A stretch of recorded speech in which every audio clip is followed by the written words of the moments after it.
Welcome viewers, welcome to my channel. हम जो JEE NEET की सीरीज में पढ़ रहे थे उसी को आगे बढ़ाते हैं। आज हम पढ़ेंगे केमिकल काइनेटिक्स। केमिकल काइनेटिक्स में collision theory, it is very important. तो हमने थर्मोडायनामिक्स में पढ़ा कि कोई रिएक्शन होगी या नहीं होगी, मतलब स्पॉन्टेनियस, नॉन स्पॉन्टेनियस। फिर हमने काइनेटिक्स में पढ़ा उनकी रेट क्या होगी, और ये जो थ्योरी जिसकी मैं बात कर रहा हूँ ये हमें रेट के साथ साथ उसका मैकेनिज्म भी बताएगी। मतलब ये यहाँ से थोड़ी थोड़ी ऑर्गेनिक आनी स्टार्ट हो जाएगी, ऑर्गेनिक की तरफ इंक्लाइन करती है हमें रिएक्शन। तो पहली चीज क्या कहती है, ये थ्योरी कहती है, ये थ्योरी किसने दी? ये थ्योरी दी अर्हेनियस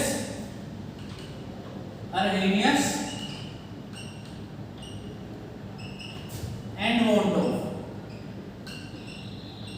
इन दोनों ने मिलके ये थ्योरी दी, और ये थ्योरी बेस्ड किस पे है?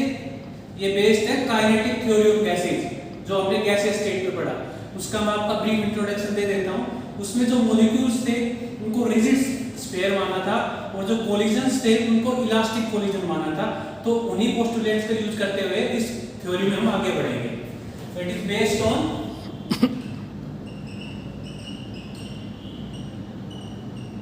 Kinetic theory of gases.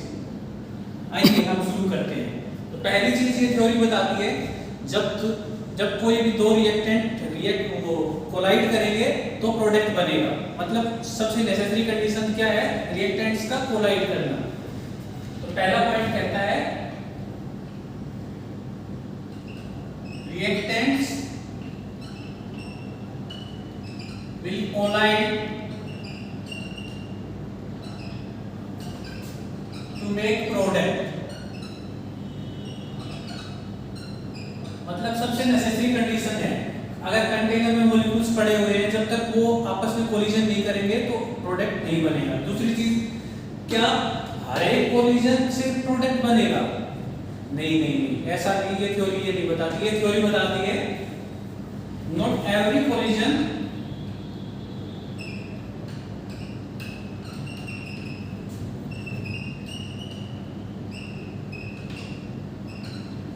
will not lead to product। मतलब हर एक कोलिजन से नहीं बनेगा। कौन से कोलिजन होंगे वो हम आगे बढ़ेंगे। तो अब बात आई कि भाई पहले कोलिजन होना चाहिए, फिर उन्होंने बताया कि हर एक कोलिजन से नहीं बनेगा। तो कौन से वाले कोलिजन होंगे? जो कोलिजन इफेक्टिव होंगे। इफेक्टिव नाम से ही समझ में आ रहा है, जिनमें एनर्जी बैरियर और ओरिएंटेशन बैरियर होगा, वो हम आगे बढ़ेंगे। तो वो collision only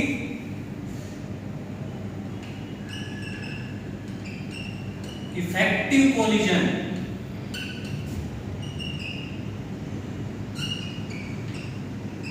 will lead to product.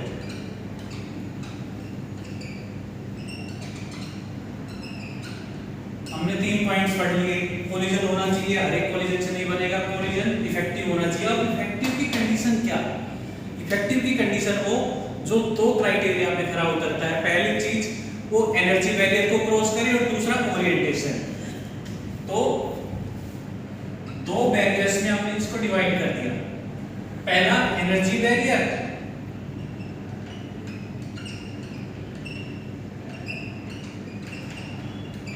और दूसरा ओरिएंटेशन। दूसरा कौन सा? ओरिएंटेशन। जब तक इन दोनों क्राइटेरिया को रिएक्शन पार नहीं करेगी तब तक प्रोडक्ट नहीं बनेगा। एक एक करके हम समझते हैं। सबसे पहले लेते हैं एग्जांपल एनर्जी क्राइटेरिया का।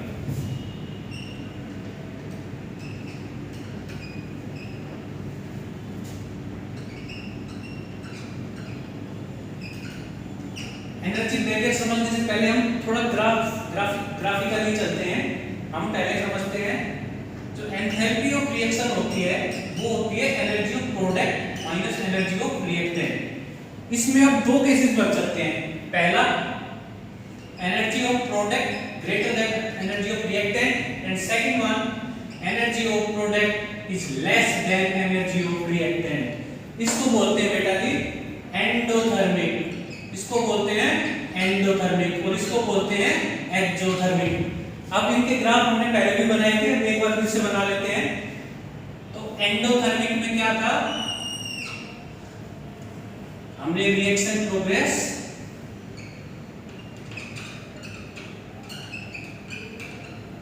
और एनर्जी के बीच में जब ग्राफ प्लॉट किया, इसमें क्या लिखा हुआ है, energy of product is greater than energy of reactant. तो यहाँ कहीं हमने एनर्जी ऑफ रिएक्टेंट ले ली, एनर्जी प्रोडक्ट ज्यादा होगी। ये ग्राफ कुछ ऐसा बन जाएगा। इसमें ये क्या हो गया, अब ध्यान से देखिए, अब बहुत इंपॉर्टेंट चीज आएगी इसमें, इसको बोलेंगे एक्टिवेशन एनर्जी। और यहाँ पे क्या बन जाएगा, यहाँ से कोलिजन होने स्टार्ट हुई, रिएक्शन होनी स्टार्ट हुई, इस पॉइंट को बोलेंगे थ्रेशोल्ड पॉइंट, और इस एनर्जी को बोल देंगे थ्रेशोल्ड एनर्जी। इस एनर्जी को बोल देंगे ई थ्रेशोल्ड एनर्जी। यहाँ पे क्या बनता है, यहाँ पे एक्टिवेटेड कॉम्प्लेक्स बनता है। अब एक्टिवेटेड कॉम्प्लेक्स को लेके आप कंफ्यूज मत होइए, ये इंटरमीडिएट से थोड़ा अलग स्टेट है, मतलब जहाँ पे बहुत थोड़े टाइम के लिए रहता है और उसके बाद से प्रोडक्ट बनना स्टार्ट हो जाता है। ठीक है, आइए समझते हैं ये क्या होगी, एक्टिवेशन एनर्जी को बैकवर्ड रिएक्शन और ये फॉरवर्ड रिएक्शन, ये रिएक्टेंट, ये प्रोडक्ट। तो अब हमसे इस ग्राफ से बहुत सारे सवाल पूछते हैं, नीट में अक्सर सवाल पूछ लिए जाते हैं। अब हमसे पूछ ले कि एंथैल्पी क्या होगी, एंथैल्पी हम बता देंगे energy of product minus energy of reactant, ठीक है, या फिर बता देंगे हम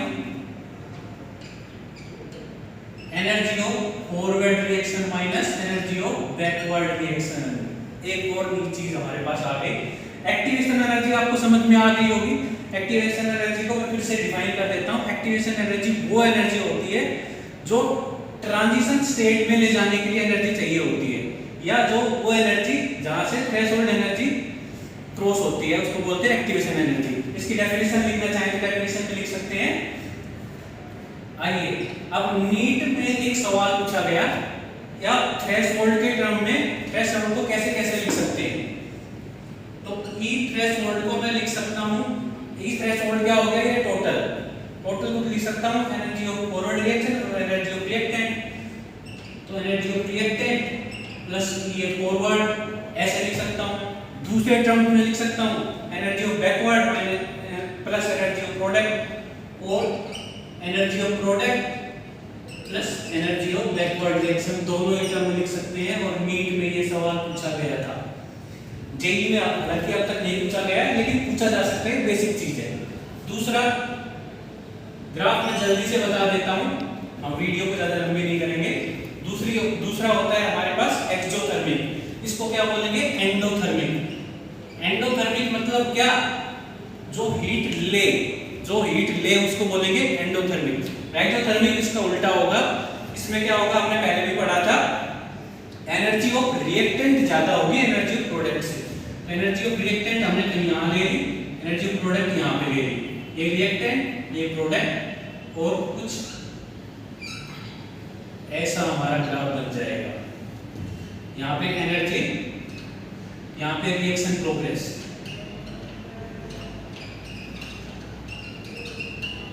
तो ये पॉइंट क्या हो गया, इसको बोलेंगे थ्रेशोल्ड पॉइंट।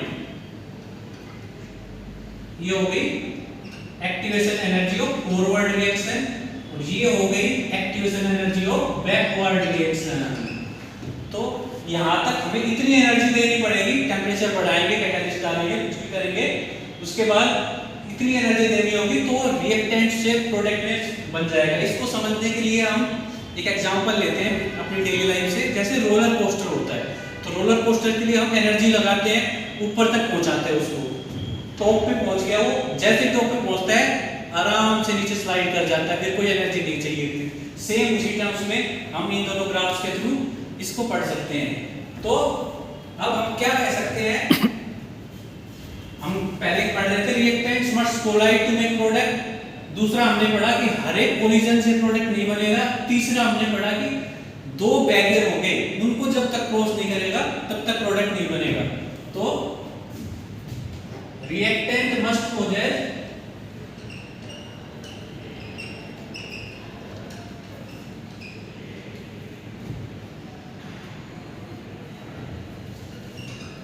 greater than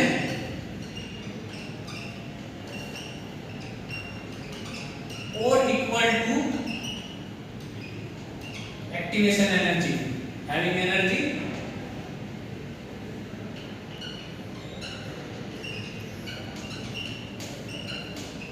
मतलब इतनी एनर्जी हमारे पास जब रहेगी ग्रेटर देन और इक्वल टू एक्टिवेशन एनर्जी, तो ही रिएक्टेंट से प्रोडक्ट बनेगा, तो ही वो कोलिजन इफेक्टिव होगा, तो ही हमारे पास प्रोडक्ट बनेगा।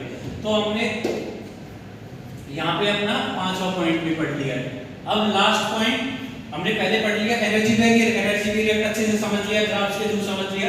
अब पढ़ते हैं ओरिएंटेशन बैरियर।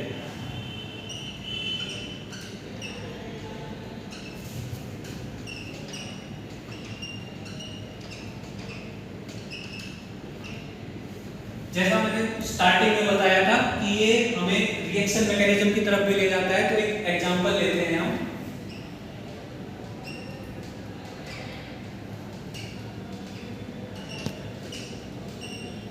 ये कोई भी रिएक्शन है, यहाँ पे क्लोरीन पे क्या होगा, पार्शियल नेगेटिव चार्ज, कार्बन पे पार्शियल पॉजिटिव चार्ज।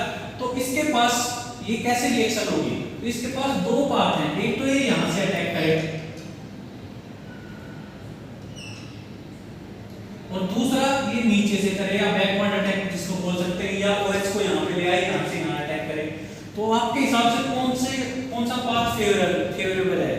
तो हम देखेंगे कि यहाँ पे क्लोरीन का इलेक्ट्रॉन क्लाउड होगा और ये भी नेगेटिव और ये भी नेगेटिव, तो रिपल्सन होगा, तो ये पाथ फेवरेबल ये होगा। इसको बोलेंगे इम्प्रॉपर ओरिएंटेशन, इसको बोलेंगे इम्प्रॉपर ओरिएंटेशन। और इस वाले पाथ में इसमें बीच में कोई नेगेटिव चार्ज नहीं है, कोई रिपल्सन नहीं है, इसको बोलेंगे प्रॉपर ओरिएंटेशन।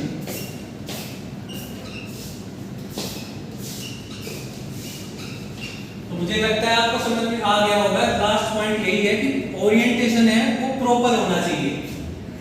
तो हम इसको लिख सकते हैं along with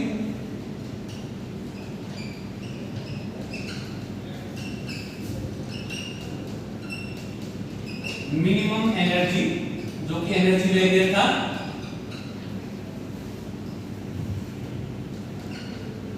there should be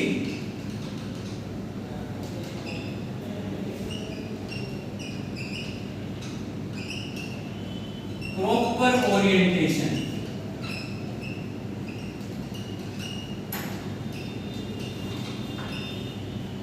to make product। तो ये हमारा लास्ट पॉइंट हो गया। अब अगर हम मैथमेटिकल टर्म्स में लिखें इसको, रेट ऑफ रिएक्शन, तो लिख सकते हैं इसको ZAB into P और e to the power EA minus RT। अब एक एक टर्म को मैं अच्छे से एक्सप्लेन करता हूं। ZAB क्या है? ये है कोलिजन फ्रीक्वेंसी, किस फ्रीक्वेंसी से कोलिजन हो रहा है, एक यूनिट टाइम में, एक यूनिट वॉल्यूम में कोलिजन जो हो रहा है उसको बोलते हैं कोलिजन फ्रीक्वेंसी।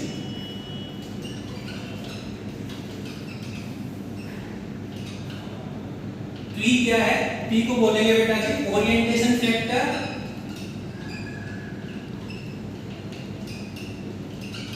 या स्टीरिक फैक्टर।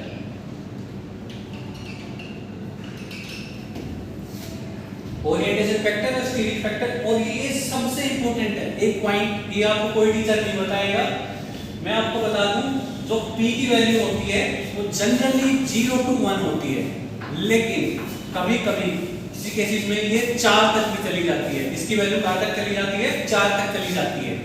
4 तक जाने का मतलब क्या है? 4 तक जाने का मतलब ये है कि ये फैक्टर यहाँ पे डोमिनेट कर गया। ये फैक्टर जब डोमिनेट कर गया तो हमने क्या पढ़ा था कंडीशन कि इतनी एनर्जी होनी चाहिए, एक्टिवेशन एनर्जी जितनी रिएक्टेंट टू प्रोडक्ट बनाने में।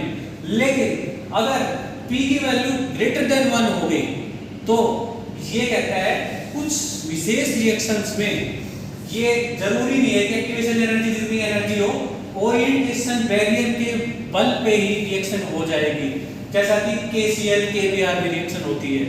तो ये मतलब आपको एग्जाम में पूछेगा नहीं, मैं आपको एक्स्ट्रा नॉलेज के लिए बता रहा हूँ। तो ये फैक्टर सबसे ज्यादा इंपॉर्टेंट है, और ऑर्गेनिक तो सारी पे बेस्ड है कि किस कहाँ से अटैक हो रहा है, कौन सी साइड से अटैक हो रहा है।